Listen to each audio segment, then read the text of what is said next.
here together, whether this is your first time joining with Christ Central Church or whether you are part of this church. It's wonderful to be here together where we meet regularly each week. And we'd always extend a warm welcome to you. I'm Fergal, I'm part of the team who lead the church here, and we're gathered here to celebrate Christmas this season. And it's wonderful to hear such great voices and to hear so many people singing around this room. At Christmas, we often reflect back on the year that has just been before looking ahead to a new one. This year, we've seen a lot of changes and challenges globally. Many countries, including ours, have had elections. And trust in leadership has been one of the main issues, the significant issues. And it's natural to wonder, what has the world come to? Who can we trust? Perhaps that's a question that you know far more closer to home than just what's in the news. But that question isn't a new one. It's been asked all the way through history, and it's the question that brings us to the heart of hope in the Christmas story. As we say, look who has come to the world. In the readings and in the songs that we were singing, we hear how a king has come. A throne is going to be filled. His rule will be right. Old promises are kept. The one who gave us life and who made the world has come in to this world. Many of us have at least once in our life probably lay awake at night wondering if the world always will be this way. Whether there is a God, whether we could believe, and whether that's something that could give us hope in life. If there is a God, what is he like?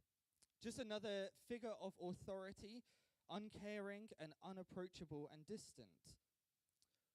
Well, the Christmas story gives us an answer. Don't take my word for it. On the handouts that you were given, on the very back, you have that last reading that Theo read for us. You can hear it from the horse's mouth as we read what the text says. This is no fairy tale. It doesn't begin with once upon a time. It's saying something happened in a time, in 1 year, in a real place. Fairy tales don't really matter if they're true or not. They have a meaning to them. But this is a story that only matters because it's true. We heard that there were unsurprising shepherds who were working the night shift, and they are suddenly surrounded by something that surpasses their surprise. If you imagine being in a small car on the motorway at night, being tailgated by a Tesla with its blinding lights, it's probably not far off what the experience would have been for them. No one expected angels to show up. It's not something that they would have really begun to believe their eyes at first. But if there is a God who has made this world, then there's more to this world than blue skies and brain chemistry and Bailey's hot chocolate, as heavenly as that is. If there is a God, he can make what he wants and do what he wants, and he makes angels to show up on the night shift. And they say, don't be afraid. Calm yourselves down. There is good news for all people. And by definition, that means there is good news for you and for me. And then they say the most astonishing thing. If you look for him, they say, the sign that you will have found him, that God has really come into this world among us, is this. You will find a baby snugly wrapped in strips of cloth, lying in a manger. If you are familiar with these words, if you've seen school nativity plays or you've sung carols many times before, these can be very familiar, sweet lines in a story. But just imagine the scene. This is not the image of power and prestige that we might expect for a king. Well, let's put it into perspective. My wife Kerry and I are expecting a baby in the new year, and we've been looking into buggies and cots and Moses baskets and mattresses for cots and all sorts of things. Every time I walk into town, I'm counting the number of different brands of buggies that I can see, making a list, seeing which ones might be good or not. And we've been scrolling through Facebook Marketplace trying to find deals on all sorts of things. But imagine I've been at home and Kerry walks in from work and she asks me if I have seen anything on Facebook Marketplace that's a good deal. And then I show her the description. How happy would she be? Used, poor condition, reclaimed animal feeding trough, comes with straw, wet with animal saliva. I don't think that would go down well. But imagine telling our midwife that our birth plan involved a long journey, no bed, no room, but a floor where the family kept their livestock. Who would choose that for themselves? Well, this tells us something profound about the very nature and character of God. We see Jesus described as a king. The government will be on his shoulders, and yet this is what he chose.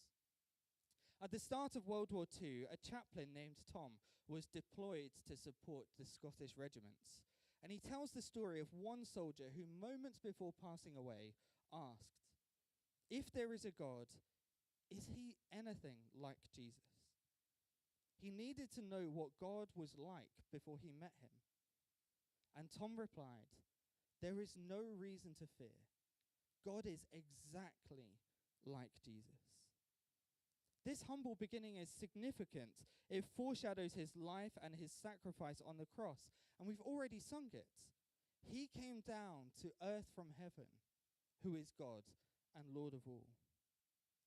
I recently heard someone say, the first Christmas after I began following Jesus, I sang these lyrics, which I'd known all my life, and the top of my head came off. It was like discovering a secret world inside your childhood home. Why would God stoop so low? Well, if you want to take a heavy Christmas tree home, you have to squat down. You have to get under it. You have to disappear into the branches before you can carry it home. If a diver wants to find treasure, they have to throw themselves in, sink to the bottom, vanish under the black and cold water, down under the increasing pressure, down under the slime at the bottom, and then they come up again, bringing with them into the light, bursting with breath, holding the dripping, precious thing that they went down to redeem. The Christmas story is about a God who comes down from heaven, down to the bedrock of creation, down to the pain of our world, down underneath the weight of all our wrongdoing as a world, down into death, down to lift us up to life with him. His birth in a manger and his eventual death on a cross show us a God who comes close to us. It reminds us that no matter how messy or broken our lives may feel, we can trust him with our life. In one of the readings, we heard the angels say, "Glory to God in the highest heaven and peace to earth, to all those whom God is pleased with." This peace is not just a temporary absence of conflict, but a deep, abiding peace that knows what it means to be rescued, known, and loved. Jesus' birth and his death were a way for us so that we can have relationship with him, free from guilt. The author of crime novels and the poet Dorothy Sayers once said this: "I'm so glad that Jesus was born in a stable, because my soul is much like a stable. It is in poor and unsatisfactory condition because of guilt, falsehood, and inadequacies and sin. And yet I believe that if Jesus can be born in a stable, maybe he can also be born in me." As we conclude our service tonight, singing one last carol in a moment, if I can invite the band to come, I invite you to reflect on one of our very first readings. We heard in our first reading, he came into the world, the very world he created, but the world did not recognize him.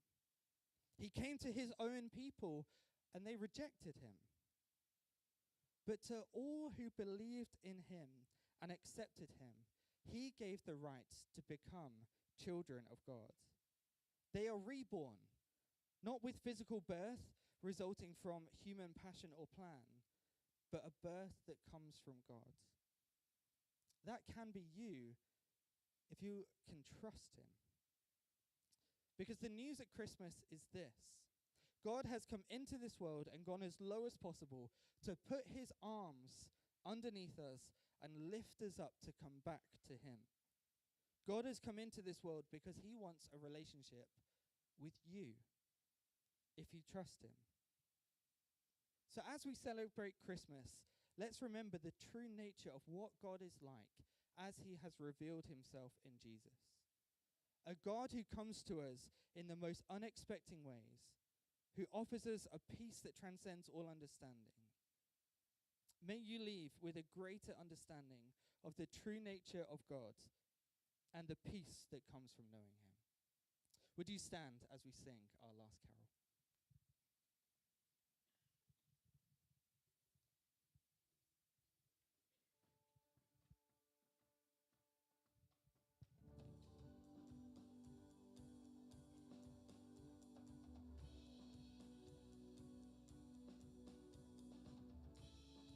Singing Angels.